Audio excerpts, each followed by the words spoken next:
Je n'ai pas assez d'argent, je n'arrive pas à tenir, à joindre les deux bouts. J'aimerais gagner plus d'argent.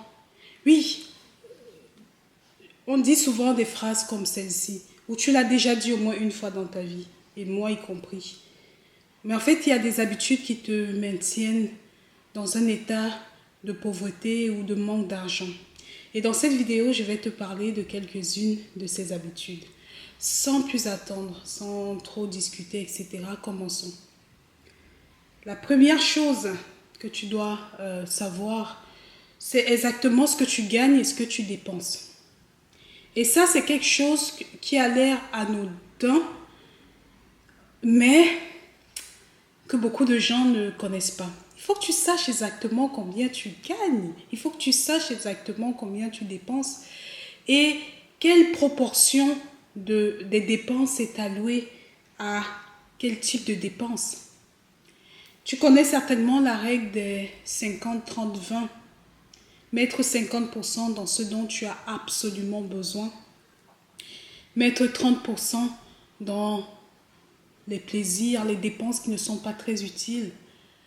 Ça peut être un resto, des dépenses qui t'aident à vivre, mais qui ne sont pas comme une dépense liée, par exemple, à ton logement ou à ton transport. Et prendre 20% pour les économies et payer tes dettes. Ça, c'est quelque chose qu'il faut que tu commences dès aujourd'hui à faire. Une autre habitude que nous avons tous et qui nous maintiennent dans cet état, c'est l'épargne. Nous n'épargnons pas assez. En fait, nous dépensons plus que nous ne devons et nous n'épargnons pas assez. J'espère que tu as regardé le défi épargne que j'ai fait sur ma chaîne YouTube Fast-Smart Online. Si ce n'est pas le cas, tu peux encore regarder, c'est disponible, c'est là pour toi. Et tu vas voir que l'épargne doit faire partie intégrante de ta vie. Ça doit être comme aller travailler, comme chercher de l'argent. Une autre chose, troisième chose qui nous maintienne parfois dans un état qu'on ne veut pas, ça va être tout ce qui concerne les taxes. Oui, on sous-estime les impôts, on ne les paye pas assez ou on les paye trop.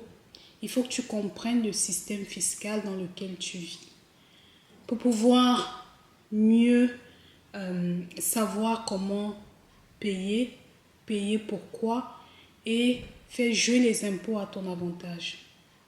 Et oui, ça c'est des habitudes qui ont l'air toutes simples mais qui te maintiennent toujours et peu importe ce que tu veux faire dans un état de pauvreté. Est-ce que tu as d'autres choses auxquelles tu penses qui maintiennent ainsi dans la pauvreté? Si tu as aimé cette vidéo, n'oublie pas de liker, de partager et n'oublie pas de me laisser un commentaire. Partageons les astuces pour être sûr de sortir tous ensemble de cet état de travail, dodo, boulot. Travail, dodo, dodo. Bref, tu as compris. À bientôt.